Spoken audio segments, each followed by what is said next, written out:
Hi Nosa, how are you? Hi, Katerina. I'm doing good. How are you? Very good. Thank you for joining us. This is Sleep Bites, brought to you by Mirror Sleepwise, where we help people sleep better at scale. And in this series, we sit down with experts like yourself to explore the role of sleep in the many dimensions of life. I'm Katerina, as you said, and we are here today to talk about sleep and the World Cup. Do you want to maybe introduce yourself and your work? Yeah, of course. So my name is Nosa Obasohan. I'm a professional football coach going on to, 13, 14 years of experience. I've had the pleasure of working at Club Brugge in Belgium, the Red Devils, the Belgium national team, City Football Group. So, years of extensive experience and, from the lens of performance and sports, I'm looking forward to, giving my 2 cents on it. Awesome. I'm really excited to hear about this conversation. So, I mean, sleep is fundamental for performance, and I think we all know Mhm. that. But sometimes we are not sure how far it goes. So, what would you say? Like, is it something that you look for in a good player? Like, how do they sleep? How well do they Yeah, sleep? 100%. I think multiple studies have shown that a lack of sleep has a tremendous impact on your ability to perform. Um, and I think in the practice, regardless of being an athlete, I think everyone knows what it feels like to not sleep enough and then have to go through the day or come into a day with, not enough sleep. You naturally feel a little bit more tired. You naturally feel a little bit less focused. There's a little bit more brain fog. And these elements exist as well in professional athletes. For them, it just becomes a little bit more important because the second layer that gets added to that for a professional athlete when they don't get enough sleep is their injury risk goes up. So not only do they have a lower performance, or they run the risk of having lower performance, the injury risk goes up. And I think the ratio per 1 hour missed of sleep, I think the injury risk goes up by 10 to 12%, if not more. Wow. So they are also Yeah, putting their health at risk when they don't sleep. correct, And correct. can you identify when a player hasn't slept well, or It's. I think it's hard to objectively identify. We do have markers that we try to look at, and when players come in the morning, we work with questionnaires when they essentially have to assess the sleep, both in quality and in quantity. Um, but a way to assess essentially readiness to train or readiness to play. We tend to see it in the physical metrics. So, how hard is the player running? How quick is the player recovering? Those things can kind of show up on, the tablet that we tend to use to see what the physical data is giving us during the session and also after the session. Um, oh, so interesting. And I imagine like the players must have like a nutritional plan and a mm, performance and sports plan. Do they also have mhm. a sleep plan, or do they receive any guidance on that? I mean, they do get guidance on it. There's no really a plan. You do give them recommendations on what they need to adhere to. But again, you can only control so much about what the player does in his own private sphere at home. And it really comes down to their professionalism, the maturity, the context of the family. All these elements play a role in their ability to consistently get sleep, or what time they go to bed, and et cetera, et cetera. So we do give recommendations. We do follow it up based on the questionnaires. We do see quantity and quality, and then based on that, we give them feedback on potentially how they can improve their sleep. But you don't really control what they do at home. Mm-hmm. And do you make a distinction between what is a sleep hygiene advices and what is maybe more severe conditions like insomnia or sleep apnea? Is there like a distinction between these? You only really make the distinction if the player raises the flag, right? If the athlete says, "Well, my quality of sleep has decreased over time, or I've never really slept well," you can then go into it as this is then where the medical performance and the medical department goes into it and said, "Okay, how can we improve this? How can we help?" But in general, the majority of the players sleep relatively well, pending, if it's a match day or a training day, there's differences. Depending if you're traveling or if you're at home, there's also differences. The familiarity of the environment also plays a role. Yeah. But in general, if up to the point that you're a professional, you've had sleeping issues, the majority of those issues would have been tackled.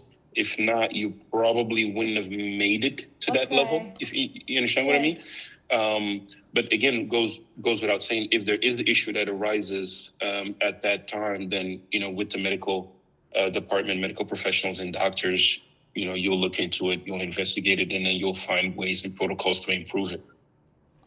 Well, you mentioned two very interesting points. I mean, a lot of interesting points, but two that I wanted to dive deeper. One of them is the familiarity of the environment that they are in. So players travel a lot. Do you feel like they are at a disadvantage when they have to travel to another country, especially with the jet lag and sleeping in a different bed than their own house?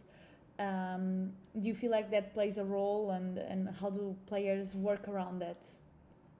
Oh, 100%, 100%. I think a while back there was a study being done, and I think it was done in the MLS, where they looked at how well West Coast teams performed on the East Coast versus how well East Coast teams performed on the West Coast when they were looking at prime time, right? So if on average the majority of the games are being played somewhere between 6 and 8, when you move that to the East Coast or to the West Coast, you're 3 to 4 hours off, right? And they noticed that there was a decrease in performance, and this is not even.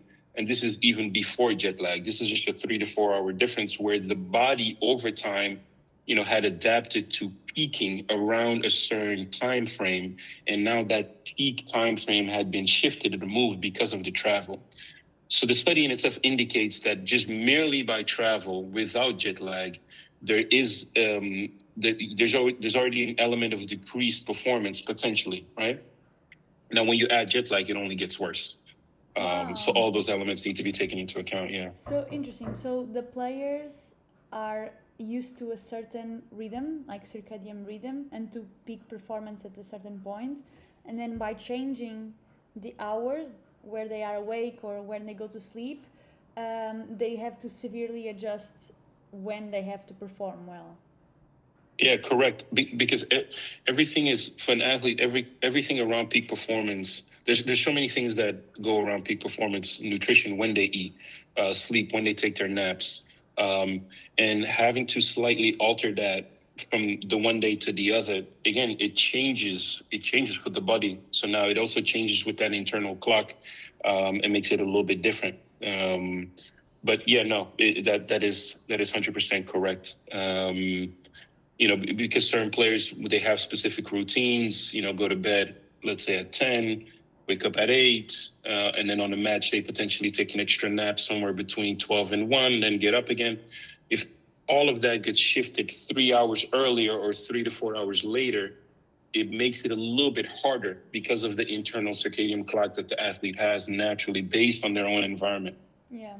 And then we haven't even spoken about their own bed, their own room, their ability to black out that room, right? Those are more fringe elements that for some also play a role. We know that some people struggle more with sleep if it's away from their bed, and it takes time, X amount of days for them to adapt to a new bed or to a new room, or to a new building.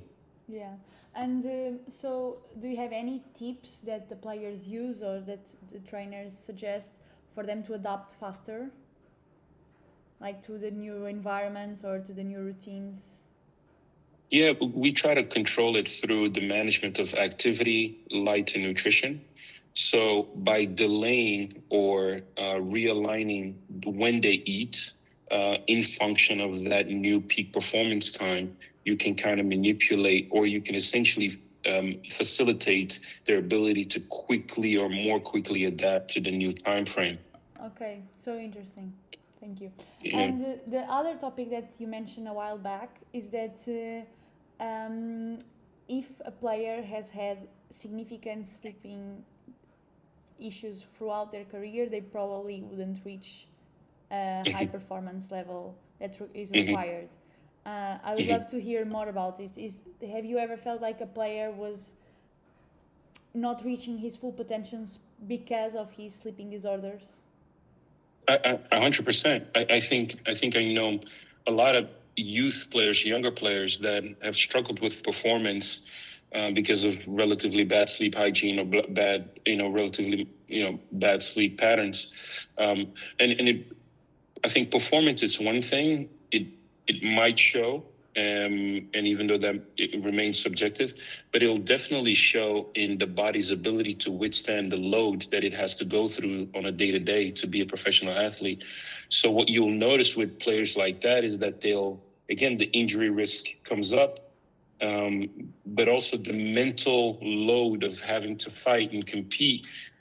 The body isn't just withstand to go through that on a day, so they tend to give up a little bit quicker or give up a little bit easier. Again, decreasing their chances or their ability to overcome what they need to overcome to hopefully one day be a professional or get that professional contract or win that competition. So if with relatively bad sleeping habits and it'll be extremely difficult to get to the top, right? It'll be extremely difficult to get to the top, and by the time you potentially could get there, your body would have been damaged beyond a certain level. It really speaks about the importance of sleep, and for people that are really struggling to reach out as soon as possible. Yeah. So I had another, maybe a bit more polemic question, which is: do you feel like there's a pressure from players to hide fatigue, to like pretend in a way, or to fake it until you make it that they are in their best performance? I think it could. They could. I would say it's in professional sports today. It's extremely hard to hide it because there's so much monitoring that goes around performance that usually these things are shown in the hard data. Right? Players in general, they train and they play with GPS trackers. They play or train with heart monitors, either on their arm or on their chest. Um, some have their own independent Oura ring, or some have their own independent strap, right? So there's a lot of objective data that you can pull that can indicate either fatigue, either recovery level, based on heart rate variability, based on recovery speed, that can definitely show if a player is either fatigued or not. Okay, so they don't But yeah, even need to share that because you can see that already. You can see it. You can get a lot about the data, and obviously speaking to the player, it always helps. And I think professional players also know it's not really in their benefit to hide fatigue because again, it only makes them more prone to injury. Also, when you're performing under fatigue, but and then there's also elements of mind over matter, their ability to push themselves past a certain point because they're so driven, and it's great. It doesn't take away from fatigue though. So when it really comes down to being fatigued or not being able to recover fast enough, these things we tend to see on the objectivable data. Yeah. Awesome. And there was something else I wanted to ask you. But while I remember my original question, do you have any advices for young football players or aspiring peak performance athletes on health and performance? Well, listen, of course, we know that everything around peak performance has to be in place if you want to optimize for your own performance. But of course, we've spoken a little bit about nutrition and speaking about sleep now. I think the biggest thing that we see, especially with younger players, is how much they underestimate the impact that sleep has on performance. Because these things don't always show immediately. Even when we talk about injury risk, it doesn't necessarily show immediately. These things could essentially the body could decay over time, or a certain lingering injury can take a longer period of time. But it's really hard to explain it to a younger Yeah. player or a young Especially, player how important it is, and I would say studies that are now being done kind of help show and say, look, this is what you're potentially putting your body at risk at. But in general, goes without saying, going at a consistent time, going to bed at a consistent time, and waking at a consistent time is extremely beneficial. And to the point where it not only impacts your health, but it impacts your performance, of course. and maybe for younger athletes, because when we are young adults, we tend to delay a bit our time of going to bed. So the brain is actually delaying sleep. It's quite normal. But you also feel kind of immune to sleep. Like you could go on days on end without feeling the impact of sleep, while later in life, one bad night can really cost you 1 or 2 days or more of performance. Sure. No, and that's correct. And that margin is what makes young athletes invincible in that sense. And again, and one bad night is not going to do it. And it probably you are strong enough to go through that. But it is more about how The do you long create picture. exactly, Yeah. and how do you create healthy habits and healthy protocols that will help you also sustain a longer career and a career with success and longevity. Okay. So maybe my last question would be: you talked a lot about objective data, and we have seen a trend towards an almost obsession, even by the average person that is not an athlete, towards wearables and measuring every single data of their lives.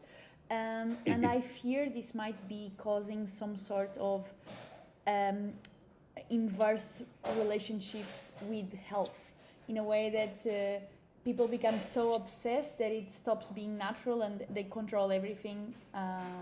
Am I explaining myself? Do you think this is something that players feel because they are being monitored everywhere? Is there a pressure behind it? I mean, it's a difficult question. I think for an athlete, it's slightly different because the physical monitoring that we do is to manage load, and to manage how heavy the week is, and to sustain the body so that the body can essentially perform at peak when it comes to competition. All the health tech wearables outside of sports, they definitely can create a perhaps an unhealthy obsession with health. But these are two different things that are being tracked. So once the players leave the club, we don't track. Essentially, we don't track them. What they do with their own tech wearables is up to them. That information can essentially be shared with the doctor, with the performance coach, for added information. But it's above the baseline of what we're essentially tracking for every player. We only really track their performance when they're at the club, and then through dialogue and through questionnaires, we track their sleep because that's what they do at home. But yeah, you do raise a good point, and it's so new. I think a lot more studies are needed to kind of make a conclusive argument about the impact of tech wearables on a day-to-day, and how big that adverse reaction is to health. Yeah. I'm excited to look at those studies when they come, but I think it might still take a while. Yeah. Yeah, for sure. To conclude maybe our conversation, do you want to share your favorite sleep habits that you have, something that helps you relax, or maybe you wear a sleep mask, or there's any ritual before bed that you like to do? Oh, well, yeah. Funny enough, I've lately discovered sleep mask, which in the past I've never been able to sleep with, but recently found ones with like the eyes, because I've always been very sensitive with my eyes touching the pad. But found one that's really suitable, and it definitely helps sleep deeper, because I always want the room to be very blacked out when I sleep. But an anecdote that I wanted to tell, pertaining to sleep, is that I thought was interesting, is a study that was recently done in college sports, where they looked at, can you recover sleep? Can you catch up on sleep that you've lost? And they've noticed that, especially with college athletes who have such rigorous schedules with both school and sport, they don't. These are often athletes that probably don't sleep enough while they need the most, right? So, and they've noticed that when they put them on a sleep catch-up regimen, when they had them obligatory sleep for 10 hours to catch up on the sleep they've lost in the past, their performance went back to baseline and even went back to above baseline, which I think is very, very interesting. So I think for professional athletes looking at this, you can definitely catch up sleep if you've gone through a period where you haven't had enough. Is that injury risk still there? Yes, it's still going to be there until you've caught up to it, and then you want to maintain a healthy average that your body needs and that's suitable for you to recover based on what you've done. Wow, really interesting study. I actually thought it was not possible to recover sleep, but I guess it also depends on the variables that you are looking at. So, for example, for memory, what I remember reading is that it's actually not possible to recover the memory that you lost during the days that you didn't sleep well. But we need to look further into the studies to be able to conclude anything about this. No, for sure. And as a preliminary studies, they only focused on student athletes who generally have such rigorous schedules. But again, I do think these are very interesting topics, interesting ideas. And granted, you don't want to be in a situation where you essentially have to recover sleep or whatever it may be, because it's not ideal. And like you said, there's a lot more at play than just physical performance, when it comes to being an athlete. So, but yeah, there's a lot more research that needs to be done on that part. But it was interesting. It was interesting to read. Yes.